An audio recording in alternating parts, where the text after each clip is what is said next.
Cheat ಮಾಡುತ್ತೆ. ಆ cheat ಮಾಡ್ತಲ್ಲ ಅನ್ನೋ ಒಂದು ಫ್ರಸ್ಟ್ರೇಷನ್ ಇಂದ ನೀವು ಶುರು ಮಾಡ್ತೀರಿ ರಿವೆಂಜ್ ಟ್ರೇಡಿಂಗ್ ಅನ್ನ. ರಿವೆಂಜ್ ಟ್ರೇಡಿಂಗ್ ಮಾಡಿ ಏನ್ ಮಾಡ್ತೀರಿ, ಪೂರ್ತಿ ಕ್ಯಾಪಿಟಲ್ಲೇ ವೈಪ್ ಔಟ್ ಆಗಿರುತ್ತೆ. ಸೊ ಒಂದು ಚಿಕ್ಕ ತಪ್ಪು 10 ಪಾಯಿಂಟ್ ಸ್ಟಾಪ್ ಲಾಸ್ ಅಲ್ಲಿ ಅದನ್ನ ಇತ್ಯರ್ಥ ಮಾಡ್ಕೊಳ್ಳೋದನ್ನ ಬಿಟ್ಟು ಫುಲ್ ಕ್ಯಾಪಿಟಲ್ ಅನ್ನ ವೈಂಡ್ ಅಪ್ ಮಾಡ್ಕೊಂಡಿರೋ ಕಥೆಗಳು ತುಂಬಾ ಜನರಲ್ಲಿ ನಡೆದಿದೆ. ಅದಕ್ಕೆ ಹೆಸರು ರಿವೆಂಜ್ ಟ್ರೇಡಿಂಗ್ ಅಂತ. ಈಗ ನಾವೇನ್ ಮಾಡ್ತಿದೀವಿ ಅಂದ್ರೆ ಆ ರಿವೆಂಜ್ ಟ್ರೇಡಿಂಗ್ ಯಾಕೆ ಬರುತ್ತೆ ಅಂಡ್ ಅದು ಬಂದಾಗ ಆಗುವಂತಹ ಪರಿಣಾಮಗಳು, ದುಷ್ಪರಿಣಾಮಗಳು ಸರಿ, ನಮ್ಮ ದೇಹದಲ್ಲಿ ಆಗುವಂತಹ ಪರಿಣಾಮಗಳೇನು ಅಂಡ್ ಅದಕ್ಕೆ ಬೇಕಾಗುವ ಸೊಲ್ಯೂಷನ್ಗಳು, ಇದು ಮೂರನ್ನು ನಾವು ತಿಳಿಸ್ತೀವಿ. ಅದು ಹೇಗೆ, ಒಂದು ಕಥೆಯ ಮುಖಾಂತರ. ಯಾಕೆಂದ್ರೆ ಈ ಕಥೆಯಿಂದ ಅರ್ಥ ಮಾಡ್ಕೊಳ್ಳೋದು ಸುಲಭ. ಆ ಕಥೆಯನ್ನ ನೋಡ್ತಾ ನೋಡ್ತಾ ನಾವು ಈ ರಿವೆಂಜ್ ಟ್ರೇಡಿಂಗ್ ಬಗ್ಗೆ ಅರ್ಥ ಮಾಡ್ಕೊಳ್ಳೋಣ. ಅದ್ರ ಬಗ್ಗೆ ಫುಲ್ ಡೀಟೇಲ್ಸ್ ಗಳನ್ನ ಈ ವಿಡಿಯೋದಲ್ಲಿ ಕೊಟ್ಟಿದ್ವಿ, ಮಿಸ್ ಮಾಡದೆ ಕೊನೆವರೆಗೆ ನೋಡಿ. ಸೊಲ್ಯೂಷನ್ ಅನ್ನು ಕೊಟ್ಟಿದ್ದೀನಿ, ಆ ಸೊಲ್ಯೂಷನ್ ಅನ್ನು ಯೂಸ್ ಮಾಡಿ ನೋಡಿ. ಇನ್ಮೇಲೆ ನೀವು ಯಾವತ್ತೂ ರಿವೆಂಜ್ ಟ್ರೇಡಿಂಗ್ ಮಾಡೋದಿಲ್ಲ. ಸೊ ಇಷ್ಟ ಆಯ್ತಂದ್ರೆ ಲೈಕ್ ಮಾಡಿ, ಸಬ್ಸ್ಕ್ರೈಬ್ ಮಾಡಿ, ನಿಮ್ಮ ಫ್ರೆಂಡ್ಸ್ ಒಟ್ಟಿಗೂ ತಿಳಿಸಿ, ನಿಮ್ಮ ಅನಿಸಿಕೆಯನ್ನ ಕಮೆಂಟ್ ಅಲ್ಲಿ ತಿಳಿಸಿ. ವಿಡಿಯೋದೊಳಗೆ ಹೋಗೋಣ. ನಮಸ್ತೆ ಫ್ರೆಂಡ್ಸ್, ಎಲ್ಲರಿಗೂ ಕೋಸ್ಟಲ್ ಟ್ರೇಡರ್ಗೆ ಸ್ವಾಗತ. ಸೊ ಈಗ ನಾವು ಇವತ್ತು ರಿವೆಂಜ್ ಟ್ರೇಡಿಂಗ್ ಬಗ್ಗೆ ನೋಡಕ್ ಹೋಗ್ತಾ ಇದೀವಿ. ನಾನು ಅವಾಗೆ ಹೇಳಿದಾಗೆ ನಾವು ಇದನ್ನ ಒಂದು ಕಥೆಯ ರೂಪದಲ್ಲಿ ನೋಡ್ತಾ ಇದೀವಿ. ಅದು ಯಾವ ಕಥೆ ಅಂತ ಕೇಳಿದ್ರೆ ನೀವೆಲ್ಲರೂ ನೋಡಿ ಬಂದಿರುವಂತದ್ದು. ಅದೇ ಒಂದೇ ಒಂದು ಕ್ಯೂರಿಯಾಸಿಟಿಯನ್ನ ಇಟ್ಕೊಂಡು ಒಂದು ದೊಡ್ಡ ಪಿಕ್ಚರ್ ಮಾಡಿದ್ರಲ್ಲ, ಅದು ತುಂಬಾ ದೊಡ್ಡ ಹಿಟ್ ಆಯ್ತು. ಏನದು, ಕಟ್ಟಪ್ಪ ಯಾಕೆ ಬಾಹುಬಲಿಯನ್ನ ಕೊಂದ. ಈ ಒಂದೇ ಒಂದು ಇದನ್ನ ಹಿಡನ್ ಕಾಂಟೆಂಟ್ ಇಟ್ಕೊಂಡು ಬಾಹುಬಲಿ 2 ತುಂಬಾ ಹಿಟ್ ಆಯ್ತು. ಕರೆಕ್ಟ್ ಅಲ್ವಾ? ಆ ಬಾಹುಬಲಿ 2 ಕಥೆಯಲ್ಲಿರುವಂತಹ ಒಂದು ಸಾರಾಂಶ ನಮ್ಮ ರಿವೆಂಜ್ ಟ್ರೇಡಿಂಗ್ ಬಗ್ಗೆ ಕರೆಕ್ಟ್ ಆಗಿ ಹೇಳ್ತಾ ಇದೆ. ನೋಡಿ ಏನಾಗುತ್ತೆ, ಟ್ರೇಡರ್ ಲೈಫ್ ಅಲ್ಲಿ ಪ್ರತಿ ಒಂದು ಸಿಚುವೇಶನ್, ಪ್ರತಿ ಒಂದು ಸೀಕ್ವೆನ್ಸ್ ಯಾವುದನ್ನೇ ನೋಡಿದ್ರು ಅದು ನಮ್ಗೆ ಟ್ರೇಡಿಂಗ್ ಗೆ ರಿಲೇಟೆಡ್ ಆಗಿ ನಾವು ತಗೊಬೇಕು. ಯಾಕೆಂದ್ರೆ ಕಲೀಲಿಕ್ಕೆ ಪ್ರಕೃತಿ ಎಲ್ಲಾ ರೀತಿಯಲ್ಲೂ ಕಲಿಸುತ್ತೆ, ನಾವು ಕಲಿಯೋದಕ್ಕೆ ರೆಡಿ ಇರಬೇಕು. ಕರೆಕ್ಟ್ ಅಲ್ವಾ? ಸೊ ನಾನು ಈ ಪಿಕ್ಚರ್ ಅನ್ನು ನೋಡ್ತಿರ್ಬೇಕಾದ್ರೆ ನನಗೆ ಆ ರಿವೆಂಜ್ ಟ್ರೇಡಿಂಗ್ ಬಗ್ಗೆ ಅದರಲ್ಲಿ ಬರುವಂತ ಸೀಕ್ವೆನ್ಸ್ ಕರೆಕ್ಟ್ ಆಗಿ ಬಂತು. ಯಾವ sequence? Climax sequence. Climax sequence ಏನು, ಈಗ ಏನೂ ಗೊತ್ತಿಲ್ಲದೆ ಇದ್ದಂತಹ ಹೀರೋ, ಅವನಿಗೆ ಕಟ್ಟಪ್ಪ ಮತ್ತೆ ಅವನ ತಾಯಿ ಆಮೇಲಿಂದ ಜನಗಳೆಲ್ಲ ಸೇರಿ ನಿನ್ನ ತಂದೆಯನ್ನ ಸಾಯಿಸಿದ್ರು ಅಂತ ಹೇಳಿ ಅವನಲ್ಲಿ ಒಂದು ವಿಷಯನ ತಿಳಿಸಿದಾಗ ಅವನು ಹಾಗೆ ಸಾಧಿಸ್ಲಿಕ್ಕೆ ಶುರು ಮಾಡ್ತಾನೆ. ಕರೆಕ್ಟ್ ಅಲ್ವಾ? ಯುದ್ಧಕ್ಕೆ ಹೋಗ್ತಾನೆ, ಏಕ್ದಮ್ ಯುದ್ಧಕ್ಕೆ ಹೋಗ್ತಾನೆ. ಏನು ಪ್ರಿಪೇರ್ಡ್ ಆಗಿಲ್ಲ, ಏನೂ ಇಲ್ಲ, ದೊಡ್ಡ ಆರ್ಮಿನೂ ಇಲ್ಲ, ಏನಿಲ್ಲ, ಸೀದಾ ಯುದ್ಧಕ್ಕೆ ಹೋಗ್ತಾನೆ. ಯುದ್ಧಕ್ಕೆ ಹೋದಾಗ ಏನಾಗುತ್ತೆ, ಇನಿಷಿಯಲ್ ಸ್ಟೇಜಸ್ ಅಲ್ಲಿ ತುಂಬಾ ಹುಮ್ಮಸ್ಸು. ಆ ಹುಮ್ಮಸ್ಸಲ್ಲಿ ಒಂದು ಸ್ವಲ್ಪ ಜನ ವಿನ್ ಆಗ್ತಾರೆ. ಆದ್ರೆ ಅಲ್ಲಿ ಏನಾಗ್ತಿದೆ, ಅವನು ಬಲ್ಲಾಲ್ ದೇವ ಬಂದು ಅವನ ಅಮ್ಮನ್ನ ಎಳ್ಕೊಂಡು ಒಳಗೋದಾಗ ಇವನ ಎಮೋಷನ್ ಬ್ರೇಕ್ ಆಯ್ತು. ಅಲ್ಲಿವರೆಗಿದ್ದಂತಹ ಒಂದು ಹೀರೋ ಶಿವು ಚೇಂಜ್ ಆದ. ಚೇಂಜ್ ಆಗಿ ಸಡನ್ ಆಗಿ ಏನ್ ಮಾಡಕ್ ಹೋದ, ಎಮೋಷನ್ ಬಿದ್ದ, ಅಮ್ಮನ ಕಾಪಾಡ್ಲಿಕ್ಕೆ ಹೋದ, ಎಲ್ಲಿದ್ದೀನಿ ಅನ್ನೋದು ಮರ್ತು ಬಿಟ್ಟ. ಸೀದಾ ಹೋದಾಗ ಏನಾಯ್ತು, ಅವನಿಗೆ ಅಟ್ಯಾಕ್ ಆಗಿ ಆಮೇಲೆ ಅವನಿಗೆ ಏನ್ ಮಾಡ್ತಿದ್ದೀನಿ ಅಂತಾನೆ ಗೊತ್ತಿಲ್ಲ. ಸೊ ಆ ಟೈಮಲ್ಲಿ ತಿರ್ಗಾ ಕಟ್ಟಪ್ಪ ಅನ್ನೋ ಒಬ್ಬ ವ್ಯಕ್ತಿ ಬಂದು ಅವನನ್ನ ಮಾಡಿಫೈ ಮಾಡಿ, ನೋಡಪ್ಪ ಈ ರೀತಿ ಎಲ್ಲ ಮಾಡೋದಲ್ಲ, ಪ್ಲಾನ್ ಇರಬೇಕು, ಪ್ಲಾನಿಂಗ್ ಕರೆಕ್ಟ್ ಆಗಿರ್ಬೇಕು ಅಂತೆಲ್ಲ ಹೇಳಿ ಪ್ಲಾನಿಂಗ್ ಮಾಡಿ ಒಳಗೆ ಹೋಗಿ ಆಮೇಲೆ ಹೋಗಿ ಅವರು ಗೆಲ್ತಾರೆ. ಕರೆಕ್ಟ್ ಅಲ್ವಾ? ಸೊ ಈ ಸಿಚುವೇಶನ್ಸ್ ಅನ್ನ ನೀವು ಕರೆಕ್ಟ್ ಆಗಿ ನೆನ್ಪಿಟ್ಕೊಳ್ಳಿ. ನಾನು ಅದನ್ನ ಹೇಗೆ ಅದು ರಿವೆಂಜ್ ಟ್ರೇಡಿಂಗ್ ಸಿಂಕ್ವೈಸ್ ಆಗುತ್ತೆ ಅನ್ನೋದನ್ನ ಕ್ಲಿಯರ್ ಆಗಿ ಹೇಳ್ತೀನಿ. ಯಾಕೆಂದ್ರೆ ರಿವೆಂಜ್ ಟ್ರೇಡಿಂಗ್ ಅಂತ ಹೇಳಿದ್ರೆ ನಾವು ರಿವೆಂಜ್ ತಗೊಳ್ಳೋದು ಯಾರೊಟ್ಟಿಗೆ, ನಾವು ರಿವೆಂಜ್ ತಗೊಳ್ತಿರೋದು ಯಾರೊಟ್ಟಿಗೆ, ನಿಫ್ಟಿ ಒಟ್ಟಿಗೆ. ಕರೆಕ್ಟ್ ಅಲ್ವಾ? ನಮ್ಮ ಶತ್ರು ಯಾರು, ನಿಫ್ಟಿ. ನಿಫ್ಟಿ ನಮ್ಗೆ ದುಡ್ಡು ಕೊಡಬೇಕು ಅಂತ ನಾವು ರಿವೆಂಜ್ ತಗೊಳ್ತೀವಿ. ಅದು ಯಾವ ರೀತಿ ಟೈಪ್ಸ್ ಆಫ್ ರಿವೆಂಜ್ ಟ್ರೇಡರ್ ಗಳಿದ್ದಾರೆ, ಒಂದು ಪಾಸ್ಟ್ ರಿವೆಂಜ್. ಪಾಸ್ಟ್ ರಿವೆಂಜ್ ಅಂದ್ರೆ ಏನು, ನಿನ್ನೆಯಿಂದ ನನಗೆ ಲಾಸ್ ಆಗಿದೆ, ಮೊನ್ನೆಯಿಂದ ನನಗೆ ಲಾಸ್ ಆಗಿದೆ, ಹಳೆ ಲಾಸ್ಗಳೆಲ್ಲ ನೆನಪಾಗಿ ಒಳಗೆ ಬರುವಂಥದ್ದು. ತಲೆ ಒಳಗೆ ಅದು ಲಾಸು. ಮೊನ್ನೆ ಅದು ಮಾರ್ಕೆಟ್ ನನಗೆ ಸ್ಟಾಪ್ ಲಾಸ್ ಮಾಡಿ ಓಡಿಬಿಟ್ಟಿದ್ದ, ಅವನನ್ನು ಬಿಡಬಾರ್ದು, ಈಗ ಮಾಡಬಾರ್ದು, ಹಾಗೆ ಮಾಡಬಾರ್ದು ಅನ್ನೋದೊಂದು ಮೈಂಡ್ ಸೆಟ್. ಇದರಿಂದಾಗಿ ಏನಾಗುತ್ತೆ, ಪಾಸ್ಟ್ ರಿವೆಂಜ್ ನಾವು ತಲೆಯಲ್ಲಿ ಇಟ್ಕೊಂಡು ಬಂದು ಟ್ರೇಡಿಂಗ್ ಕೂತಾಗ ನಾವು ನಮ್ಮ ರಿವೆಂಜ್ ಟ್ರೇಡಿಂಗ್ ಸ್ಟಾರ್ಟ್ ಮಾಡಿ ನಮ್ಮ ಕ್ಯಾಪಿಟಲ್ ಅನ್ನ ವೈಂಡ್ ಆಫ್ ಮಾಡ್ತೀವಿ. ಕರೆಕ್ಟ್ ಅಲ್ವಾ? Capital gone. ಇದನ್ನ ಸೀದಾ ನೀವು ಬಾಹುಬಲಿ ಕತೆಗೆ ನಾವು ಸಿಂಕ್ರನೈಸ್ ಮಾಡಿದ್ರೆ, ಏನೂ ಗೊತ್ತಿಲ್ಲದಿದ್ದು ಶಿವು, ಅವನ ಟಾರ್ಗೆಟ್ ಎಷ್ಟು ಕ್ಲೀನ್ ಆಗಿತ್ತು ನೋಡಿ. ಹೋದ, ಆ ಒಂದು ಕೈದಿಯಾಗಿರುವಂತಹ ದೇವಯಾನಿಯನ್ನ ಕರ್ಕೊಂಡು ಹೊರಗೆ ಬರಬೇಕು ಅನ್ನೋ ಅಷ್ಟೇ ಥಾಟ್ ಅಲ್ಲಿ ಇದ್ದ. ಅದು ಪ್ಲಾನ್ಡ್ ಮಾಡಿ ಹೋಗಿದ್ದ, ಸಕ್ಸಸ್ಸು ಆಗಿದ್ದ, ಕೋಟೆಯಿಂದ ಹೊರ ಕರ್ಕೊಂಡ್ ಬಂದು ಇದ್ದ. ಕರೆಕ್ಟಾ? ಬಟ್ ಇಲ್ಲಿ ಪಾಸ್ಟ್ ರಿವೆಂಜ್ ಅನ್ನೋದನ್ನ ಅವ್ನ ತಲೆ ಒಳಗೆ ತುಂಬಿಸಿದಾಗ, ನಿನ್ ತಂದೆನ ಈ ರೀತಿ ಸಾಯಿಸಿದ್ರು, ಹೀಗೆ ಮಾಡಿದ್ರು, ಹಾಗೆ ಮಾಡಿದ್ರು ಅಂತ ಹೇಳಿದ ತಕ್ಷಣನೇ ಅವನ ಪ್ಲಾನಿಂಗ್ ಲೈಫ್ ಬಿಟ್ಟೋಯ್ತು. ಅವನ ಪ್ಲಾನಿಂಗ್ ಲೈಫ್ ಬಿಟ್ಟೋಗ್ತಿದ್ದಂಗೆ ಅವನು ಏಕ್ದಮ್ ಯುದ್ಧಕ್ಕೆ ಬಿದ್ದು ಪೆಟ್ಟು ತಿನ್ಲಿಕ್ಕೆ ಶುರು ಮಾಡ್ದ. ಕರೆಕ್ಟ್ ಅಲ್ವಾ? ಇದು ಪಾಸ್ಟ್ ರಿವೆಂಜ್ ಅಲ್ಲಿ ಬರುವಂತದ್ದು. ಎರಡನೇದಾಗಿ ಬರುವಂತದ್ದು ಪ್ರೆಸೆಂಟ್ ರಿವೆಂಜ್. ಪ್ರೆಸೆಂಟ್ ರಿವೆಂಜ್ ಅಂತ ಹೇಳಿದ್ರೆ ಇವತ್ತು ನಾವು ಟ್ರೇಡಿಂಗ್ ಕೂತ್ಕೊಂಡಿರ್ತೀವಿ, ನಾವ್ ಏನೋ ಒಂದು ಪ್ಲಾನ್ ಮಾಡಿರ್ತೀವಿ, ಅದು ಸಿಗೆ ಹೋಗ್ಬೇಕು ಪಿಗೆ ಹೋಗ್ಬೇಕು ಅಂತ. ಆ ಸಿ ಒ ಪಿ ಹೋಗ್ಬೇಕನ್ನ ಒಂದು 10 ಪಾಯಿಂಟ್ ಲಾಸ್ ಇಟ್ಟು ನಾವು ಸಿ ಎಲ್ಲೋ ಪಿ ಎಲ್ಲೋ ಕೂತಿರ್ತೀವಿ. ಬಟ್ ಮಾರ್ಕೆಟ್ ಏನ್ ಮಾಡುತ್ತೆ, ಉಲ್ಟಾ ಹೋಗ್ಬಿಡುತ್ತೆ. ಸ್ಟಾಪ್ ಲಾಸ್ ನಾವು ಡಿಸೈಡ್ ಮಾಡಿದ್ದೆ ನಮ್ಮ ಪ್ಲಾನ್ ವಿರುದ್ಧವಾಗಿ ಹೋದ್ರೆ ಕೊಡಬೇಕು ಅಂತ. ಬಟ್ ನಾವ್ ಎಲ್ಲಿ ಹೋಗ್ತೀವಿ, ಅದು ಹೆಂಗ್ ತಕೊಂಡ ಅಂತೇಳಿ ಗ್ರಿಜ್ಜಿಗೆ ಬಿದ್ದು ನಾವು ಒಂದೊಂದು ಯುದ್ಧಕ್ಕೆ ಹೋಗಿ ಆವ್ರೇಜ್ ಮಾಡಕ್ ಹೋಗ್ತೀವಿ. ಆವ್ರೇಜಿಂಗ್ ಮಾಡೋದು, ಸ್ಟಾಪ್ ಲಾಸ್ ಅನ್ನ ಜಾಸ್ತಿ ಮಾಡ್ತಾ ಹೋಗೋದು, ಅಥವಾ ತಿರ್ಗಾ ಓವರ್ ಟ್ರೇಡಿಂಗ್ ಮಾಡೋದು, ಇಲ್ಲ ಅಂದ್ರೆ ತಿರ್ಗಾ ಅವನ ಡೈರೆಕ್ಷನ್ಗೆ ನಾನು ಹೋಗ್ತೀನಿ ಅಂತ ನಮ್ಮ ಪ್ಲಾನ್ ಅನ್ನ ಚೇಂಜ್ ಮಾಡೋದು. ಇದು ಮೂರನ್ನ ಮಾಡ್ತಾ ಮಾಡ್ತಾ ನಾವ್ ಏನ್ ಮಾಡ್ತೀವಿ, ಪ್ರೆಸೆಂಟ್ ರಿವೆಂಜ್ಗೆ ಸಿಕ್ಕಾಕೊಳ್ತೀವಿ. ಕರೆಕ್ಟ್ ಅಲ್ವಾ? ಇದು ಒಂದು ಟೈಪ್ ಆಫ್ ರಿವೆಂಜ್. ಅಂಡ್ ಮೂರನೇ ಟೈಪ್ ಆಫ್ ರಿವೆಂಜ್ ಯಾವುದು ಅಂತ ಕೇಳಿದ್ರೆ ಗ್ರೀಡ್ ರಿವೆಂಜ್. ಗ್ರೀಡ್ ಅಲ್ಲಿವರೆ ಕರೆಕ್ಟ್ ಆಗಿ ಇರ್ತೀವಿ, ಯಾರೋ ಒಬ್ರು ಸ್ಕ್ರೀನ್ ಶಾಟ್ ಕಳಿಸ್ತಾರೆ, ಅವ್ರು 10,000 ಮಾಡಿದ್ರು, ಅವ್ರು 5,000 ಮಾಡಿದ್ರು, ನಿನ್ನೆ ಅವ್ರು 1,00,000 ಮಾಡಿದ್ರು, ಇವ್ರು 30,000 ಮಾಡಿದ್ರು, ನನ್ನ ಫ್ರೆಂಡ್ ಒಬ್ಬ ಹೀಗ್ ಮಾಡ್ದ, ನನ್ನ ಫ್ರೆಂಡ್ ಒಬ್ಬ ಹಾಗೆ ಮಾಡ್ದ, ತಲೆಯೊಳಗೆ ಬಂತ. ಆ ಗ್ರೀಡ್ ಇಟ್ಕೊಂಡು ನಾವು ಬರ್ತೀವಿ, ನನಗೂ ಇವತ್ತು ಅಷ್ಟು ಬೇಕು ಅನ್ನೋ ಗ್ರೀಡ್. ಆ ಗ್ರೀಡ್ ನಮ್ಮನ್ನ ಮಿಸ್ಲೀಡ್ ಮಾಡುತ್ತೆ, ಪ್ಲಾನಿಂಗ್ ಅನ್ನ ಹಾಳು ಮಾಡುತ್ತೆ. ಸೀದಾ ನಾವು ಟ್ರೇಡಿಂಗಿಗೆ ರಿವೆಂಜ್ಗೆ ಹೋಗ್ತೀವಿ, ಟೋಟಲ್ ಪ್ಲಾನ್ ಅಪ್ಸೆಟ್ ಆಗುತ್ತೆ. ಸೊ ಸೇಮ್ ಥಿಂಗು ಆ ಬಾಹುಬಲಿಯಲ್ಲೂ ಆಗಿದ್ದು. ಯಾರು, ಆ ಶಿವು ಅಟ್ಯಾಕ್ ಮಾಡ್ಲಿಕ್ಕೆ ಹೋಗ್ತಾನೆ, ಸೀದಾ ಅಟ್ಯಾಕ್ ಮಾಡ್ಲಿಕ್ಕೆ ಹೋಗೋದ್ರಿಂದ ಏನಾಯ್ತು, ರಿವೆಂಜ್ ಇಟ್ಕೊಂಡು ಹೋಗಿರೋದು, ನೋ ಪ್ಲಾನಿಂಗು. ಅಂಡ್ ಆ ಸಿಚುವೇಶನ್ ಅಲ್ಲಿ ಏನೋ ಒಂದು ಸಡನ್ ಆಗಿ ಬಲ್ಲಾಲ್ ದೇವ ಬಂದ ಅಂತ ಅಷ್ಟೇನೆ ಪ್ರೆಸೆಂಟ್ ಸಿಚುವೇಶನ್ ಅನ್ನ ಹೇಗೆ ಹ್ಯಾಂಡ್ಲ್ ಮಾಡ್ಬೇಕಂತ ಗೊತ್ತಾಗ್ಲಿಲ್ಲ. ಅಂಡ್ ಇಲ್ಲಿ ಸುಮಾರು ಜನ ಅವನಿಗೆ ಹೊಡೆದಾಕಿದೆ ಅನ್ನೋದಷ್ಟೇನೆ ಅವನಲ್ಲಿ ಏನಾಯ್ತು, ಆ ಗ್ರೀಡ್, ಇನ್ನು ನಾನು ಜಾಸ್ತಿ ಜನ ಹೊಡಿತೀನಿ ಅನ್ನೋ ಒಂದು ಮೈಂಡ್ ಸೆಟ್ ಬಂತು. ಈ ಮೂರು ಸೇರಿದಾಗ ಏನಾಯ್ತು, ಅವನು ರಿವೆಂಜ್ ಟ್ರೇಡಿಂಗ್ ಕೂತ್ಕೊಂಡ. ಆ ರಿವೆಂಜ್ ಟ್ರೇಡಿಂಗ್ ಇಂದಾಗ ಏನಾಯ್ತು, ಅವನ ಪ್ಲಾನ್ ಅಪ್ಸೆಟ್ ಆಯ್ತು. ಕರೆಕ್ಟ್ ಅಲ್ವಾ? ಇದೇ ನಮ್ಮ ಲೈಫಲ್ಲೂ ಆಗ್ತಾ ಇರೋದು.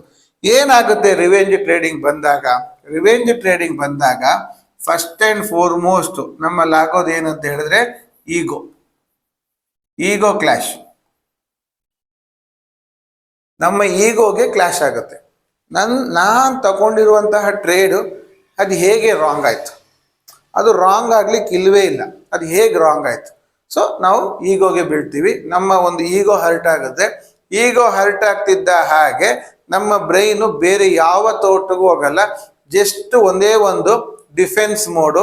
ಅದು ಡಿಫೆನ್ಸ್ ಮೋಡ್ಗೆ ಹೋಗುತ್ತೆ. ಡಿಫೆನ್ಸ್ ಮೋಡ್ ಹೊಡೆದಾಗ ನಾನು ಗೆದ್ದೇ ಗೆಲ್ತೀನಿ ಅನ್ನೋ ಒಂದು ಓವರ್ ವಿಶ್ವಾಸದಲ್ಲಿ ನಾವು ತಿರ್ಗಾ ಓವರ್ ಟ್ರೇಡ್ ಮಾಡಕ್ ಹೋಗ್ತೀವಿ, ರಿವೆಂಜ್ ಅನ್ನ ಬೆಳೆಸ್ಕೊಳ್ತೀವಿ. ಇದು ಫಸ್ಟ್ ಪಾಯಿಂಟ್, ಈಗೋ ಇಂದ ಬರುವಂಥದ್ದು. ಈಗೋ ಕ್ಲಾಶ್ ಆಗ್ತಿದ್ದಂಗೆನೆ ನಮ್ಮ ಬ್ರೈನ್ ಸ್ವಿಚ್ ಆಫ್ ಆಗುತ್ತೆ. ನಾವು ಏನ್ ಮಾಡ್ತಾ ಇದೀವಿ ಅನ್ನೋದು ನಮ್ಗೆ ಗೊತ್ತಾಗಲ್ಲ. ಕೊನೆಗೆ ಎಲ್ಲ ಬಿಟ್ಟಾದ್ಮೇಲಿಂದ 3 ಕಾಲದಾಗ ಅನ್ಸುತ್ತೆ, ಛೇ ನಾನು ಹಂಗೆ ಮಾಡಬಾರ್ದಾಗಿತ್ತು, ಬಿಟ್ಟು ಬಿಡ್ಬೇಕಿತ್ತು ಮಾರ್ಕೆಟ್ ಅನ್ನ, ಹೋದ್ರೆ ಹೋಗ್ಲಿತ್ತಾಗೆ, ನಾಳೆ ನೋಡೋಣ ಅಂತ ಬಿಡ್ಬೇಕಿತ್ತು ಎಲ್ಲ ಅನ್ಸುತ್ತೆ. ಆದ್ರೆ ಆ ಟೈಮಲ್ಲಿ ನಮ್ಮಲ್ಲಿ ನಾನು ಅನ್ನೋದಿತ್ತಲ್ಲ, ಅದು ಎದ್ದಾಗ ಯಾವುದು ಅಡ್ಡ ಬರಲ್ಲ, ಎಲ್ಲಾದರೂ ಮೀರಿ ನಿಂತ್ಕೊಳ್ತೀವಿ. ಪಕ್ಕದಲ್ಲಿ ಒಬ್ಬ ಫ್ರೆಂಡ್ ಹೇಳ್ತಾ ಇರ್ತಾನೆ, ಅಥವಾ ಯಾರೋ ಒಬ್ರು ಹೇಳ್ತಿರ್ತಾರೆ ಮಾಡಬೇಡಿ ಬಿಡಿ ಬಿಡಿ ಅಂತ, ಕೇಳೋದೇ ಇಲ್ಲ, ನಮ್ಮ ಕಿವಿ ಒಳಗೆ ಹೋಗೋದು ಇಲ್ಲ, ನಾವು ಮಾಡ್ತಾನೆ ಹೋಗ್ತೀವಿ. This is called as ego clash. ಓಕೆನಾ? ಅಂಡ್ ಸೆಕೆಂಡ್ ಪಾಯಿಂಟ್ ಏನಂತ ಹೇಳಿದ್ರೆ ಪ್ರೊವೋಕಿಂಗ್ ಅಂದ್ರೆ ನಾವು ಸುಮ್ಮನೆ ಇದ್ವಿ, ಅದೇ ಹೇಳ್ತಲ್ಲ, ಸುಮ್ಮನೆ ಸೈಲೆಂಟ್ ಆಗಿದ್ವಿ, ಅವ್ರು ಬಂದು ನಮ್ಮನ್ನ ಪ್ರಚೋದನೆ ಮಾಡಿಬಿಟ್ರು ಸರ್ ಅಂತ. ಏನ್ ಪ್ರಚೋದನೆ ಮಾಡಿಬಿಟ್ರು? ನಾನೇನೋ ಒಂದು ಇವತ್ತು ಬಂದು 10 ಪಾಯಿಂಟ್ ತಕೊಂಡು ಹೋಗೋಣ ಅಂತ ಬಂದೆ, ಅಷ್ಟೊತ್ತಿಗೆ ಅವನು ನನಗೆ ಸ್ಟಾಪ್ ಲಾಸ್ ಮಾಡ್ದ. ಸ್ಟಾಪ್ ಲಾಸ್ ಮಾಡ್ತಿದ್ದಂಗೆನೆ ಛೇ ನಾನು ಇಷ್ಟು ಕೂತ್ಕೊಂಡು ಆಲೋಚನೆ ಮಾಡಿದ್ದೆಲ್ಲ ತಪ್ಪು ಮಾಡಿಬಿಟ್ನಲ್ಲ ಅನ್ನೋ ಒಂದು ಫೀಲ್ ಆಯ್ತು. ಆಮೇಲಿಂದ ನೋಡೋಣ ಅಂತ ಬಂದೆ. ನೋಡೋಣ ಅಂತ ಬಂದಾಗ ಏನಾಯ್ತು, 10 ಪಾಯಿಂಟ್ ಸ್ಟಾಪ್ ಲಾಸ್ ಕಡೆ 30 ಪಾಯಿಂಟ್ ಕೊಟ್ಟ, ಪ್ಲಸ್ ಆಯ್ತು. 30 ಪಾಯಿಂಟ್ ಪ್ಲಸ್ ಆಯ್ತು. 30 ಪಾಯಿಂಟ್ ಪ್ಲಸ್ ಆಯ್ತು ಅಂದ್ರೆ ನನ್ನ ಐಡಿಯಾಸ್ ಚೆನ್ನಾಗಿದೆ, ಲಾಸ್ ಇಂದ ನಾನು ಪ್ಲಸ್ ಮಾಡಿದ್ದೀನಿ ಅಂತ ಅಷ್ಟೇನೆ ನಾನು ಇನ್ನೂ ಮಾಡ್ಬೋದು ಅನ್ನೋ ಒಂದು ಏನ್ ಹೇಳ್ತಾರೆ ಪ್ರೊವೋಕ್, ಆಸೆ ಎಬ್ಬಿಸ್ಬಿಟ್ಟ.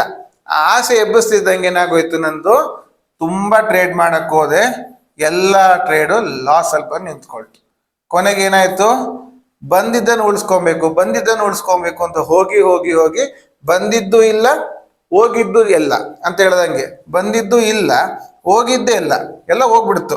ಝೀರೋ ಆಗಿ ಕ್ಯಾಪಿಟಲ್ ಅನ್ನೇ ಕಳ್ಕೊಂಡು ಕೂತಿರುವಂತಹ ಪರಿಸ್ಥಿತಿಗಳು ತುಂಬಾ ಕಡೆ ಆಗಿದೆ. ಅದಕ್ಕೆ ಪ್ರೊವೋಕ್ ಆಗಬಾರ್ದು. ಮಾರ್ಕೆಟ್ ನಮ್ಮನ್ನು ಒಮ್ಮೊಮ್ಮೆ ಪ್ರೊವೋಕ್ ಮಾಡುತ್ತೆ. ಹೇಗೆ? ಒಂದು ಕ್ಯಾಂಡಲ್ ಓಡೋ ಸ್ಪೀಡ್ ತೋರಿಸುತ್ತೆ, ಇನ್ನೇನು ಹೊಗೆ ಬಿಟ್ಟ ಅಂತ ಅನ್ಸುತ್ತೆ. 4 ಪಾಯಿಂಟ್ ಹೆಜ್ಜೆ ಮುಂದಿಡ್ತಾನೆ, ಹಾಗೆ 4 ಪಾಯಿಂಟ್ ಹಿಂದಿದ್ ಬಿಡ್ತಾನೆ. 4 ಪಾಯಿಂಟ್ ಮುಂದಿಟ್ಕೊಂಡ್ಬರೋ ಸ್ಪೀಡ್ ನೋಡಿ ನಾವು ಅದನ್ನ ಪ್ರೊವೋಕ್ ಆಗ್ಬಿಡ್ತೀವಿ. ಹೋಗ್ತಾ ಇದ್ದೇನೆ ಇನ್ನು ಹಾಕಂತ ಹಾಕಕ್ ಹೋಗ್ತೀವಿ. 4 ಪಾಯಿಂಟ್ ಮುಂದೋದನ್ನು ಸಡನ್ 4 ಪಾಯಿಂಟ್ 8 ಪಾಯಿಂಟ್ ಹಿಂದೆ ಬರ್ತಾನೆ. ಕರೆಕ್ಟ್ ಅಲ್ವಾ? ಈ ಪ್ರೊವೋಕಿಂಗಿಗೆ ನಾವು ಹೋಗಿ ಸಿಕ್ಕಾಕೊಂಬಾರ್ದು. ಹೆಂಗೆ? ನಮ್ಮ ಶಿವಗೆ ಕಟ್ಟಪ್ಪ ಪ್ರೊವೋಕ್ ಮಾಡ್ದಂಗೆ. ಕಟ್ಟಪ್ಪ ಏನ್ ಮಾಡ್ದ? ಪ್ರೊವೋಕ್ ಮಾಡ್ದ. ಯಾರಿಗೆ? ಶಿವಗೆ. ನಿನ್ ಕೈಲಾಗತ್ತೆ ಅಂತ. ಶಿವ ಏನು ವಾರಿಯರ? ಅವನು ಹಳ್ಳಿಲಿದ್ದವನು. ಕರೆಕ್ಟ್ ಅಲ್ವಾ? ಬಾಹುಬಲಿ 1 ಅಲ್ಲಾದ್ರೆ ಅವನು ವಾರಿಯರ್. ಬಾಹುಬಲಿ 2 ಇರೋನು ಶಿವು ವಾರಿಯರ್ ಅಲ್ಲ. ಅವನನ್ನು ಪ್ರೊವೋಕ್ ಮಾಡಿದಾಗ ನೀನು ತುಂಬಾ ಬುದ್ಧಿ, ಫಾಲ್ಸ್ ಪ್ರೊವೊಕೇಶನ್ ಇಂದಾಗಿ ಅವನು ಯುದ್ಧಕ್ಕೆ ಹೋಗಿ ಸಿಕ್ಕಾಕೊಂಡ. ಕರೆಕ್ಟ್ ಅಲ್ವಾ? ಸೊ ಇದನ್ನ ನೀವು ಅರ್ಥ ಮಾಡ್ಕೊಬೇಕು. ಈಗ ಇದರಿಂದಾಗಿ ಇನ್ನೂ ಒಂದು ಬ್ಯಾಕ್ ಆಫ್ ದ ಸೀನ್ ಅಲ್ಲಿ ಇನ್ನೂ ಬೇರೆ 4 ವಿಷಯವಾದ ಲಾಸ್ಗಳು ನಡೆಯುತ್ತೆ. ಅದು ಏನದು? ಫಸ್ಟ್ ಅಂಡ್ ಫಾರ್ಮೋಸ್ಟ್ ನಮಗೆ ಲಾಸ್ ಯಾವುದು? ಮನಿ, ದುಡ್ಡು ಹೋಯ್ತು, ಕ್ಯಾಪಿಟಲ್ ಹೋಯ್ತು. ಕರೆಕ್ಟ್. ಇದು ಒಂದು ಲಾಸ್ ಎಲ್ಲರಿಗೂ ಗೊತ್ತಿರುವಂಥದ್ದು. ಅದ್ರ ಜೊತೆಗೆ ಮೇನ್ ಆಗಿರೋ ಇನ್ನೊಂದು ಲಾಸ್ ಏನಂದ್ರೆ ಕಾನ್ಫಿಡೆನ್ಸ್ ಹೋಯ್ತು. ನಮ್ಮಲ್ಲಿ ಕಾನ್ಫಿಡೆನ್ಸೇ ಇಲ್ಲ. ನೆಕ್ಸ್ಟ್ ಟೈಮ್ಗೆ ಟ್ರೇಡ್ ತಗೊಬೇಕಾದ್ರೆ ನಮ್ಮಲ್ಲಿ ಆ ಕಾನ್ಫಿಡೆಂಟ್ ಲೆವೆಲ್ ಡೌನ್ ಆಗುತ್ತೆ. ಯಾಕೆಂದ್ರೆ ನಾವು ತಗೊಂಡಿದ್ದ ಟ್ರೇಡ್ ಇಂದಾಗಿ ಲಾಸ್ ಆಗಿ ನಾವು ರಿವೆಂಜಿಗೆ ಬಿದ್ದು ಕ್ಯಾಪಿಟಲ್ ಲಾಸ್ ಮಾಡ್ಕೊಂಡಿದೀವಲ್ಲ, ಆ ಸ್ಟ್ರೆಸ್ ಇದರಿಂದ ಏನಾಗುತ್ತೆ, ನಮ್ಗೆ ನೆಕ್ಸ್ಟ್ ಟೈಮ್ ತಗೊಳಕ್ಕೆ ಧೈರ್ಯ ಬರೋದಿಲ್ಲ. ಕರೆಕ್ಟ್ ಅಲ್ವಾ? ಸೊ ಇದು ಕಾನ್ಫಿಡೆಂಟ್ ಹೋಗುತ್ತೆ. ಅಂಡ್ ಮೂರನೇದು ಮೇನ್ ಆಗಿ ಏನಂತ ಹೇಳಿದ್ರೆ ನಮ್ಗೆ ಮೆಂಟಲ್ ಪ್ರೆಷರ್ ಕ್ರಿಯೇಟ್ ಆಗುತ್ತೆ. ನಿಮ್ಮಲ್ಲಿ ಒಂದು ಪ್ರೆಷರ್ ಕ್ರಿಯೇಟ್ ಆಗತ್ತೆ. ಏನಂತ ಹೇಳಿದ್ರೆ ಇವತ್ತೇನೋ ಲಾಸ್ ಆಗೋಯ್ತು ಓವರ್ ಟ್ರೇಡಿಂಗ್ ಮಾಡೋದೇ, ಈಗ ಉಳಿದಿದ್ದ ಕ್ಯಾಪಿಟಲ್ ಅಲ್ಲಿ ಅಂದ್ರೆ ನಾನು 1 ಲಕ್ಷ ರೂಪಾಯಿ ಇತ್ತು, 60,000 ರೂಪಾಯಿವರೆಗೆ ಹೋಗಿದೆ. ಇನ್ನು ಉಳಿದ 40,000 ರೂಪಾಯಿ ಹೇಗಾದ್ರೂ ಮಾಡಿ ಈ ವಾರದೊಳಗೆ ನಾವು 1 ಲಕ್ಷ ಮಾಡ್ಕೊಬೇಕು ಅನ್ನೋ ಒಂದು urgency and mental pressure create ಆಗುತ್ತೆ. ಆ ಮೆಂಟಲ್ ಪ್ರೆಷರ್ ತಿರ್ಗಾ ನಿಮ್ಮನ್ನ ಮಿಸ್ಲೀಡ್ ಮಾಡುತ್ತೆ ಹೊರತು ಸರಿಯಾದ ದಾರಿಗೆ ಕರ್ಕೊಂಬರಲ್ಲ. ಕರೆಕ್ಟ್ ಅಲ್ವಾ? ಇದು ಅದ್ರ ಜೊತೆಗೆ 4ನೇದು ಫಿಯರ್ ಕ್ರಿಯೇಟ್ ಆಗೋಗುತ್ತೆ. ಫಿಯರ್ ಆಫ್ ಮಾರ್ಕೆಟ್ ಅಥವಾ ಫಿಯರ್ ಆಫ್ ಬೈಯಿಂಗ್. ಈಗ ಎಲ್ಲರಿಗೂ ಬೈಯಿಂಗ್ ಅಂದ್ರೆ ಫಿಯರ್ ಅಲ್ವಾ? ಆಮೇಲಿಂದ ಫಿಯರ್ ಆಫ್ ನಮ್ಗೆ ಏನ್ ಹೇಳ್ತಾರೆ, ಇದು ಆಪ್ಷನ್ಸ್. ಈ ರೀತಿ ಎಲ್ಲ ಫಿಯರು ಕ್ರಿಯೇಟ್ ಆಗುತ್ತೆ. Entry point fear, stop loss ಇಡೋದಕ್ಕೆ ಫಿಯರು. ಸ್ಟಾಪ್ ಲಾಸ್ ಇಡೋದಿಲ್ಲ ಯಾಕೋ ಎಷ್ಟು ಜನ, ಯಾಕೆ ಅಂದ್ರೆ ಫಿಯರ್. ಎಲ್ಲ ಇಟ್ಟಿದ್ದನ್ನು ಹಿಟ್ ಮಾಡಿ ಮತ್ತೆ ಹೋಗ್ತಾನೋ ಅಂತ. ಕರೆಕ್ಟ್ ಅಲ್ವಾ? ಈ ಮೇನ್ ಆಗಿ ಈ 4 ನಾವು ರಿವೆಂಜ್ ಟ್ರೇಡಿಂಗ್ ಮಾಡೋದ್ರಿಂದಾಗಿ ಇಂಡೈರೆಕ್ಟ್ಲಿ ಆರ್ ಡೈರೆಕ್ಟ್ಲಿ ನಮಗೆ ಮೇಲೆ ಪ್ರೆಷರ್ ಬೀಳುತ್ತೆ. ಕರೆಕ್ಟ್ ಅಲ್ವಾ? ಇದು ನೀವು ಅಬ್ಸರ್ವ್ ಮಾಡ್ತಾ ಇದ್ದೀರಿ. ಸೊ ಇದೆಲ್ಲ ಕ್ರಿಯೇಟ್ ಆಗುತ್ತೆ. ಸೊ ಇದನ್ನೆಲ್ಲ ಓವರ್ಕಮ್ ಮಾಡಿ ನಾವು ಒಂದು ಸೊಲ್ಯೂಷನ್ ಹುಡುಕ್ಬೇಕು. ಕರೆಕ್ಟ್ ಅಲ್ವಾ? ಸೊ ಆ ಸೊಲ್ಯೂಷನ್ ಒಳಗೆ ಹೋಗೋಣ. ಇದು ನಿಮ್ಗೆ ಮೇನ್ ಇಂಪಾರ್ಟೆಂಟ್ ಇರೋದು. ಒಂದು 5 ಸೊಲ್ಯೂಷನ್ ಕೊಡ್ತೀನಿ. ಆ 5 ಸೊಲ್ಯೂಷನ್ ಅನ್ನು ಕರೆಕ್ಟ್ ಆಗಿ ಫಾಲೋ ಮಾಡ್ತಾ ಬನ್ನಿ. ಸೊ ದಟ್ ನೀವು ಇದರಲ್ಲಿ ಔಟ್ಕಮ್ ಬರಕ್ಕಾಗತ್ತೆ. ಯಾಕಂದ್ರೆ ಈ ಸೊಲ್ಯೂಷನ್ಸ್ ಎಲ್ಲ ನಾನು ಖುದ್ದಾಗಿ ನನಗೆ ಇಂಪ್ಲಿಮೆಂಟ್ ಮಾಡ್ಕೊಂಡು ಹೊರಗೆ ಬಂದಿರೋದು. ಸೊ ನನಗೆ ಇಂಪ್ಲಿಮೆಂಟ್ ಮಾಡ್ಕೊಂಡು ನಾವು ಹೊರಗೆ ಬಂದಿದ್ದೀನಿ ಅಂದ್ರೆ ನಿಮ್ ಕೈಲೂ ಬರಕ್ಕಾಗತ್ತೆ. ಯಾಕೆ ನೀವು ನನ್ಗಿಂತ ಬುದ್ಧಿವಂತರು. ಕರೆಕ್ಟ್ ಅಲ್ವಾ? ಸೊ ಆ ಸೊಲ್ಯೂಷನ್ ಏನಂತ ನೋಡೋಣ. ಸೊ ಸೊಲ್ಯೂಷನ್ ನಂಬರ್ 1 ಏನಂತ ಹೇಳಿದ್ರೆ, ಫಸ್ಟ್ ಗೆಟ್ ಔಟ್. ನಿಮ್ಮೊಳಗೆ ಆಗುವ ಬದಲಾವಣೆಗಳನ್ನ ನೀವು ಅಬ್ಸರ್ವ್ ಮಾಡ್ಲಿಕ್ಕೆ ಫಸ್ಟ್ ಶುರು ಮಾಡಬೇಕು. ಈಗ ಏನಾಗಿದೆ ಅಂದ್ರೆ ನಮ್ಮಲ್ಲಾಗೋ ಅಬ್ಸರ್ವೇಷನ್ ನಮಗೆ ಗೊತ್ತೇ ಇಲ್ಲ. ನಿದ್ರೆ ಬರುತ್ತೆ ಅನ್ನೋದನ್ನ ಮಾತ್ರ ನಮಗೆ ಗೊತ್ತಾಗುತ್ತೆ, ಹಸಿವಾಗ್ತಿದೆ ಅನ್ನೋದು ಮಾತ್ರ ಗೊತ್ತಾಗ್ತಿದೆ. ಮತ್ತೆ ಯಾವ ಒಂದು ದೇಹದ ಮಾತನ್ನು ನಾವು ಕೇಳ್ತಾ ಇಲ್ಲ. ಕರೆಕ್ಟ್ ಅಲ್ವಾ? ನೀವು ನೋಡಿ ಬೇಕಿರಿ, ಹಸಿವಾದಾಗ ಏನೋ ಹಸಿವಾಗುತ್ತೆ ಅಂತ ಗೊತ್ತಾಗುತ್ತೆ, ಬಾಯಾರಿಕೆ ಆದಾಗ ಗೊತ್ತಾಗುತ್ತೆ, ನಿದ್ದೆ ಬಂದಾಗ ಗೊತ್ತಾಗುತ್ತೆ. ಹಾಗೆ ಟ್ರೇಡಿಂಗ್ ಅಲ್ಲಿ ನೀನ್ ಮಿಸ್ಲೀಡ್ ಆಗ್ತಾ ಇದೆಯಾ ಅಂತನೂ ನಮ್ಮೊಟ್ಟಿಗೆ ಹೇಳುತ್ತೆ ನಮ್ಮ ದೇಹ. ಬೇಡ, ನಿನ್ ಕೈಲಿ ಆಗಲ್ಲ, ನೀನ್ ಮಾಡಬೇಡ ಅಂತ ಹೇಳುತ್ತೆ. ಅದನ್ನ ನೀವು ಸೂಕ್ಷ್ಮವಾಗಿ ಗಮನಿಸ್ಬೇಕು. ಸೂಕ್ಷ್ಮವಾಗಿ ಗಮನಿಸಿದ್ರಿಂದ ಟಕ್ ಅಂತ ಹೊರಗೆ ಬಂದ್ಬಿಡ್ಬೇಕು. ಅದಕ್ಕೆ ನಾನು ನಮ್ಮ ಸೈಕಾಲಜಿಕಲ್ ವಿಡಿಯೋಸ್ ಅಲ್ಲಿ ಸೂತ್ರಗಳನ್ನು ಹಾಕಿದ್ದೀನಿ. 8 ಸೂತ್ರಗಳನ್ನು ಫಾಲೋ ಮಾಡಿದ್ರೆ ನೀವು ಇಂಥ ಸೈಕಾಲಜಿಕಲ್ ಬ್ಯಾರಿಯರ್ ಇಂದ ಹೊರಗೆ ಬರ್ಬೋದು ಅಂತ. ಅದಕ್ಕೆಲ್ಲ ಬೇಕಾಗುವ ಮೆಥಡಾಲಜಿ ಅದನ್ನ ಅವರ ಕಿವಿ ಹಿಂಡಿ ಮಾಡಿಸ್ತಿದ್ದೀನಿ. ಯಾಕೆಂದ್ರೆ ಅದು ಮಾಡಿದ್ರೇನೆ ಸರಿಯಾಗುವಂಥದ್ದು, ಇಲ್ದ್ರೆ ಏನು ಆಪ್ಷನ್ಸ್ ಇಲ್ಲ. ಅದಕ್ಕೆ ನಾವು ಅದು ಇಟ್ಕೊಂಡು ಮಾಡ್ತಾ ಇದ್ದೀವಿ. ಸೊ ಈ ರೀತಿ ನಿಮ್ಮ ದೇಹದಿಂದ ಎಮೋಷನ್ ಫೀಲ್ ಹೊರಗೆ ಬರ್ತಿದೆ ಅಂತ ನೀವು ಅಬ್ಸರ್ವ್ ಮಾಡ್ತಿದ್ದ ಹಾಗೆ ಗೆಟ್ ಔಟ್ ಆಗಬೇಕು. ಇಲ್ಲ ನೀವು ಒಂದು 10 ಪಾಯಿಂಟ್ ಸ್ಟಾಪ್ ಲಾಸ್ ಕೊಟ್ರಿ, ಫಸ್ಟ್ ಟ್ರೇಡ್ ಸ್ಟಾಪ್ ಲಾಸ್ ಆಯ್ತು. ಸ್ಟಾಪ್ ಲಾಸ್ ಆದ್ರೆ ಮೊಬೈಲನ್ನು ಅಲ್ಲೇ ಬಿಟ್ಟು, ಕಂಪ್ಯೂಟರ್ನ ಅಲ್ಲೇ ಬಿಟ್ಟು ಒಂದು 10 ನಿಮಿಷ ಹೊರಗಡೆ ಹೋಗ್ಬೇಕು.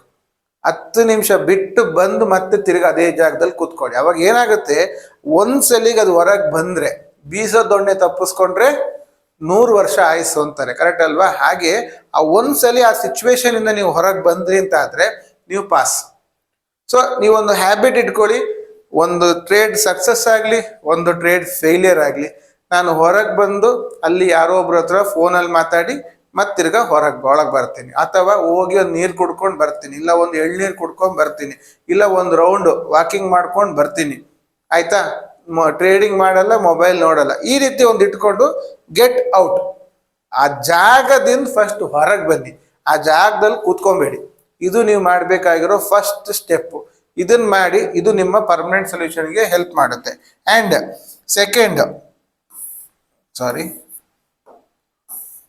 ಸೆಕೆಂಡ್ ಪಾಯಿಂಟ್ ಏನಂತ ಹೇಳಿದ್ರೆ, ಈಗ ಒಂದು ಹೊರಗೆ ಬಂದ್ವಿ. ಎರಡನೇದು, ಕೆಲವು ಆ್ಯಪಲ್ಲಿ ಒಂದು ಕಿಲ್ ಬಟನ್ ಅಂತ ಇದೆ. ಸುಮಾರು ಆ್ಯಪ್ಗಳಲ್ಲೆಲ್ಲ ಬರುತ್ತೆ. ಈಗ ಅದು ಇದರೆಲ್ಲ ಸುಮಾರು ಎಲ್ಲ ಆ್ಯಪಲ್ಲೂ ಬರೋಕ್ಕೆ ಶುರುವಾಯಿತು ಕಿಲ್ ಬಟನ್ ಅಂತ. ಕಿಲ್ ಬಟನ್ ಅಂತ ಹೇಳಿದ್ರೆ ಏನಂದ್ರೆ, ನೀವು ಕಿಲ್ ಬಟನ್ ಆನ್ ಮಾಡಿದ್ರಿ ಅಂತ ಆದ್ರೆ ಅದು ಮತ್ತೆ ತಿರ್ಗಾ ನಿಮ್ಮನ್ನು ಲಾಗಿನ್ ಮಾಡಕ್ಕೆ ಬಿಡುದಿಲ್ಲ. ತಿರ್ಗಾ ಲಾಗಿನ್ ಆಗ್ಬೇಕಂದ್ರೆ ತಿರ್ಗಾ ನೀವು ನೆಕ್ಸ್ಟ್ ಡೇನೇ ಬರಬೇಕು, 24 hours ಬಿಟ್ಟು. ಕೆಲವಲ್ಲಿ 12 hours ಇದೆ, ಕೆಲವಲ್ಲಿ ನೀವು ತಿರ್ಗಾ ರೀಲಾಗಿನ್ ಪ್ರೊಸೆಸ್ ಮಾಡಬೇಕು. ಸೊ ಇದೆಲ್ಲ ಮಾಡಿದಾಗ ಏನಾಗುತ್ತೆ, ಟೈಮ್ ಕನ್ಸ್ಯೂಮ್ ಆಗುತ್ತೆ. ಈ ಟೈಮ್ ಕನ್ಸ್ಯೂಮ್ ಆಗ್ತಿದ್ದಂಗೆ ನಿಮ್ಮ ಕೈಲಿ ಏನಾಗುತ್ತೆ ಅಂದ್ರೆ ನೀವು ತಿರ್ಗಾ ಟ್ರೇಡ್ ಮಾಡಕ್ಕೆ ಹೋಗಲ್ಲ. ನೋಡಿ, ಈಗ ನಾವು ಅವಾಯ್ಡ್ ಮಾಡಬೇಕು ಅಂತ ನಮಗೂ ಇದೆ, ನಿಮಗೂ ಇದೆ ಪಾಪ. ಆದ್ರೆ ಇದು ರಿವೆಂಜ್ ಬಂದ್ಬಿಡುತ್ತೆ ಒಳಗಿಂದ.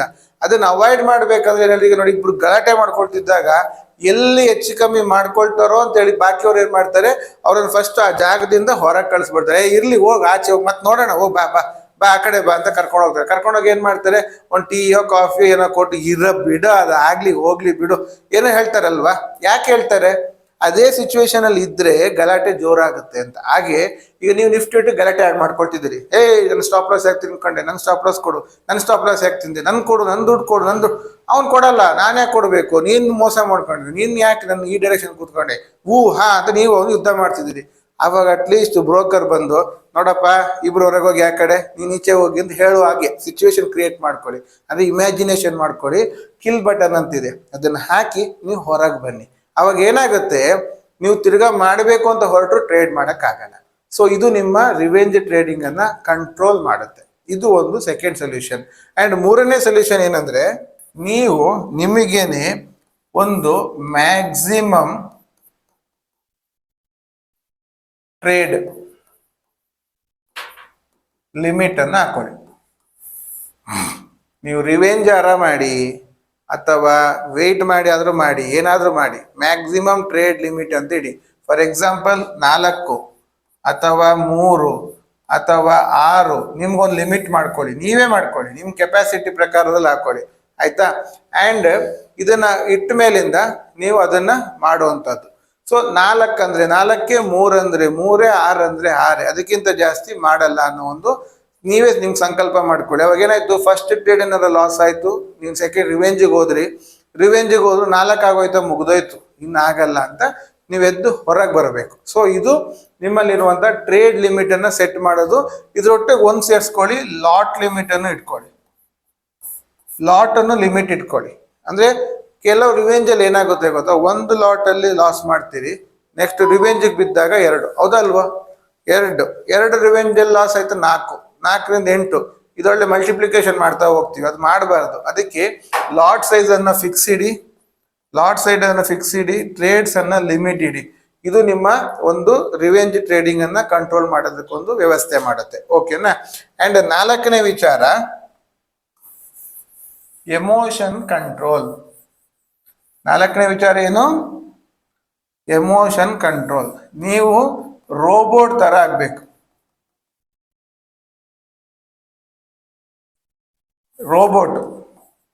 ರೋಬೋಟ್ಗೆ ಎಮೋಷನ್ ಇದೆಯಾ?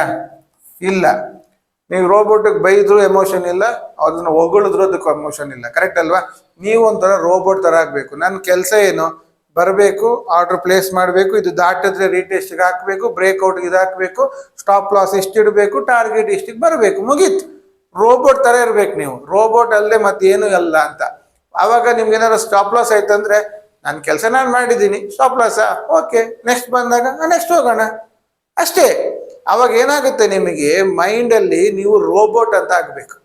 ನೀವು ರೋಬೋಟ್ ಅಂತ ತಿಳ್ಕೊಂಡ್ರೆ ಮಾತ್ರ ಅಥವಾ ರೋಬೋಟ್ ತರ ಬಿಹೇವ್ ಮಾಡಿದ್ರೆ ಮಾತ್ರವೇ ನಿಮ್ಮಲ್ಲಿ ಕಂಟ್ರೋಲ್ ಬರೋಕ್ಕೆ ಸಾಧ್ಯ.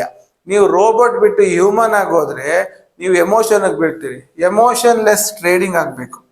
ಟ್ರೇಡಿಂಗ್ ಯಾವತ್ತು ಎಮೋಷನ್ ಲೆಸ್ ಅಲ್ಲಿ ಆಗ್ಬೇಕು. ನಾವೇನ್ ಮಾಡ್ತಾ ಇದ್ವಿ, ಎಮೋಷನ್ ಪ್ಲಸ್ ಅಲ್ಲಿ ಮಾಡ್ತಿದೀವಿ. ಎಮೋಷನ್ ಲೆಸ್ ಅಲ್ಲಿ ಮಾಡು ಅಂದ್ರೆ ಎಮೋಷನ್ ಪ್ಲಸ್ ಅಲ್ಲಿ ಮಾಡ್ತಿದೀವಿ. ತುಂಬಾ ಎಮೋಷನ್ ಆಗಿ ಮಾಡ್ತಾ ಇದೀವಿ. ಎಮೋಷನಲ್ ಮಾಡಬಾರ್ದು trade. So emotion less trade ಮಾಡೋದಕ್ಕೆ ಕಲಿಬೇಕು. ಸೊ ಅದಕ್ಕೆ ನೀವೇನ್ ಮಾಡಬೇಕು, ಎಷ್ಟು ಸಿಂಪಲ್ ಅಷ್ಟು. ಇದು ನಮ್ಮ ಎಮೋಷನ್ ಲೆಸ್ ಟ್ರೇಡಿಂಗ್ ಅನ್ನೋದೇ ನನ್ನ 2ನೇ ಸೂತ್ರ. ಎಮೋಷನ್ ಲೆಸ್ ಟ್ರೇಡಿಂಗ್ ಮಾಡೋದು ಹೇಗೆ ಅನ್ನೋದನ್ನ ನಾನು ಡೀಟೇಲ್ ಆಗಿ ಅದರಲ್ಲಿ ನಮ್ಮ ಇದು ಸೈಲೆಂಟ್ ಟ್ರೇಡರ್ ಕೋರ್ಸ್ ಅಲ್ಲಿ ಹಾಕಿದ್ದೀನಿ. ಆ ಸೂತ್ರವನ್ನ ಫಾಲೋ ಮಾಡಿ, ಹೇಗೆ ಫಾಲೋ ಮಾಡಬೇಕು, ಹೇಗೆ ನಿಮ್ಮನ್ನು ನೀವು ಓವರ್ಕಮ್ ಮಾಡಬೇಕು ಅನ್ನೋದನ್ನ ಆ ಸೂತ್ರದಲ್ಲಿ ಹೇಳಿದೆ. ಸೊ ಅದೇ ತರನೇ ಇಲ್ಲಿ ಎಮೋಷನ್ ಲೆಸ್ ಅಲ್ಲಿ ಟ್ರೇಡ್ ಮಾಡೋದನ್ನ ನೀವು ಕಲಿಬೇಕು. Final, last but not the least ಅಂತ ಹೇಳಾಗೆ 5ನೇ ಸೊಲ್ಯೂಷನ್ ಏನಂತ ಹೇಳಿದ್ರೆ, ಇದು ತುಂಬಾ ಉಪಯೋಗಕ್ಕೆ ಬರುವಂತಹ ಸೊಲ್ಯೂಷನ್. ಏನಂತ ಹೇಳಿದ್ರೆ, ನಿಮ್ಮ ಕ್ಯಾಪಿಟಲ್ ಅನ್ನ ಜಾಸ್ತಿ ಇಡ್ಲೇಬೇಡಿ, ಲಿಮಿಟ್ ಅಲ್ಲಿ ಇಡಿ. ಫಾರ್ ಎಕ್ಸಾಂಪಲ್, ನೀವು ಒಂದು ಲಾಟಲ್ಲಿ ಟ್ರೇಡ್ ಮಾಡೋದು ಅಂತ ಆದ್ರೆ ನೀವು 25,000 ರೂಪಾಯಿ ಕ್ಯಾಶ್ ಅಕೌಂಟಲ್ಲಿ ಇರಬೇಕು. ಅದಕ್ಕಿಂತ ಜಾಸ್ತಿ ಎಷ್ಟೇ ಇದ್ರೂ ನೀವು ವಿಡ್ರಾ ಕೊಡಬೇಕು. ನೆಕ್ಸ್ಟ್ ಡೇ ಮಾರ್ನಿಂಗ್ ಒಳಗೆ ಆ ದುಡ್ಡು ಅದಕ್ಕಿಂತ ಜಾಸ್ತಿ ಇರಬಾರ್ದು. ಇದನ್ನ ನೀವು ಕಂಟ್ರೋಲ್ ಮಾಡಿ. ಅವಾಗ ಏನಾಗುತ್ತೆ, ನೀವು ಎಷ್ಟೇ ಓವರ್ ಆಗಿ ನೀವು ಸರ್ಕಸ್ ಹೊಡೆದು ಮಾಡಿದ್ರು ನಿಮ್ಮ ಕ್ಯಾಪಿಟಲ್ಲು ಜಾಸ್ತಿ ಇಲ್ಲ ಅಂದ್ರೆ ನಿಮ್ಮ ಕೈಯಲ್ಲಿ ಲಾಟ್ ಇನ್ಕ್ರೀಸ್ ಮಾಡೋಕ್ಕಾಗಲ್ಲ. 2ನೇದು ಮಲ್ಟಿಪಲ್ ಟ್ರೇಡ್ ಮಾಡೋಕ್ಕಾಗಲ್ಲ. ಯಾಕೆ, ಅವನು ಎಷ್ಟು ಲಾಸ್ ಆಗಿದ್ಯೋ ಅದು ಬ್ರೋಕರೇಜ್ ಅನ್ನ ಕಟ್ ಮಾಡಿ ಟ್ರೇಡ್ ಮಾಡಕ್ ಕೊಡೋದು. ಅವಾಗ ಏನಾಯ್ತು, ನಿಮ್ಗಲ್ಲಿ ಟ್ರೇಡ್ ಮಾಡ್ಲಿಕ್ಕೆ ಅಮೌಂಟು ಕಮ್ಮಿ ಆಗ್ತಾ ಹೋಗುತ್ತೆ. ಕರೆಕ್ಟ್ ಅಲ್ವಾ? ಸೊ ನೀವು ಯಾವುದೇ ಕಾರಣಕ್ಕೂ ಅಮೌಂಟ್ ಅನ್ನ ಆಡ್ ಮಾಡಬೇಡಿ. ನೀವು ರಿವೆಂಜ್ ಕೂತಿದ್ದಾಗ ಅಮೌಂಟ್ ಅನ್ನ ಆಡ್ ಮಾಡಬೇಡಿ. ಕ್ಯಾಪಿಟಲ್ಗೆ ಆಡ್ ಮಾಡೋದಿತ್ತಲ್ಲ, ಇದು ತುಂಬಾ ತಪ್ಪು. ಯಾಕೆಂದ್ರೆ ಅದು ಆಡ್ ಮಾಡಿದೆಲ್ಲ ಹಂಗೆ ಚುಟಕಂದು ಖಾಲಿಯಾಗಿ ಹೋಗೋದು. ಯಾಕೆ, ನೀವು ಕೂತಿರೋದು ರಿವೆಂಜ್ ತಗೊಳ್ಲಿಕ್ಕೆ. ರಿವೆಂಜ್ ಅಲ್ಲಿ ಏನ್ ಬೇಕಾದ್ರೂ ಆಗ್ಬೋದು. ಸೊ ಅಮೌಂಟ್ ಅನ್ನ ಆಡ್ ಮಾಡಬೇಡಿ, ಕ್ಯಾಪಿಟಲ್ ಅನ್ನ ಲಿಮಿಟ್ ಅಲ್ಲಿ ಇಡಿ, ವಿಡ್ರಾ ಮಾಡಿ. ಇದು ನಿಮ್ಮ ಎಮೋಷನ್ ಅನ್ನು ತುಂಬಾ ಕಂಟ್ರೋಲ್ ಮಾಡುತ್ತೆ. ಇದರಿಂದಾಗಿ ನೀವು ರಿವೆಂಜ್ ಮಾಡೋದು ತುಂಬಾ ಕಮ್ಮಿ ಆಗುತ್ತೆ. ಸೊ ಈಗ ಈ 5 ಸೊಲ್ಯೂಷನ್ ಅನ್ನ ನೀವು ಕರೆಕ್ಟಾಗಿ ಫಾಲೋ ಮಾಡಿದ್ರಿ ಅಂದ್ರೆ ರಿವೆಂಜ್ ಟ್ರೇಡಿಂಗ್ ಆಗೋದು ಸಾಧ್ಯವೇ ಇಲ್ಲ. ನಾನು ನಿಮ್ಗೆ ಈ ವಿಡಿಯೋದಲ್ಲಿ ಫುಲ್ ಕಂಪ್ಲೀಟ್ ಆಗಿ ಟೈಪ್ಸ್ ಆಫ್ ರಿವೆಂಜ್ ಟ್ರೇಡಿಂಗು, ಅದಾದ್ಮೇಲೆ ಅದರಿಂದ ಆಗುವ ಪರಿಣಾಮಗಳು, ಈಗೋ ಕ್ಲಾಶು, ಪ್ರೊವೋಕಿಂಗು, ಇದನ್ನೆಲ್ಲದನ್ನು ಹೇಳಿ ಅದರಿಂದ ಆಗುವಂತಹ ಇಡನ್ 4 ಪ್ರಾಬ್ಲಮ್ಸ್ಗಳು ಅಂದ್ರೆ ಮನಿ ಲಾಸು, ಮೆಂಟಲ್ ಪ್ರೆಷರ್, ಇದನ್ನೆಲ್ಲ ಹೇಳಿ ಜೊತೆಗೆ ಅದಕ್ಕೆ ಸೊಲ್ಯೂಷನ್ ಇಷ್ಟನ್ನು ಒಂದು ಫ್ರೇಮ್ ವರ್ಕ್ ಮಾಡಿ ನಿಮಗೆ ಕೊಟ್ಟಿದ್ದೀನಿ. ನಿಮಗೆ ಯಾವ ಸೊಲ್ಯೂಷನ್ ಇಷ್ಟ ಆಯ್ತು ಅನ್ನೋದನ್ನ ನೀವು ನನಗೆ ಕಮೆಂಟ್ ಅಲ್ಲಿ ತಿಳಿಸಿ. ಸೊ ದಟ್ ನಂತರನೇ ಥಿಂಕ್ ಮಾಡೋಂಥವ್ರು. ಈಗ ನನಗೆ 5ರಲ್ಲಿ ಒಂದು ಇಷ್ಟ, ಸೊ ನನ್ನ ಇಷ್ಟ ನಿಮಗೂ ಇಷ್ಟ ಆಗಿದೆ ಅನ್ನೋದನ್ನ ಚೆಕ್ ಮಾಡೋಣ. ಸೊ ನೀವೆಷ್ಟು ಯಾವ್ದಾವ್ದು ಇಷ್ಟ ಆಯ್ತೋ, ನೀವು 5 ಇಷ್ಟ ಆದ್ರೆ 1 2 3 4 5 ಬರೀರಿ, ಏನ್ ತೊಂದರೆ ಇಲ್ಲ. 5 ಇಷ್ಟ ಆದ್ರೆ ಒಂದ್ ಯಾವ್ದು ಇಷ್ಟ ಆಗಿದೆ ಅದನ್ನ ಬರೀರಿ.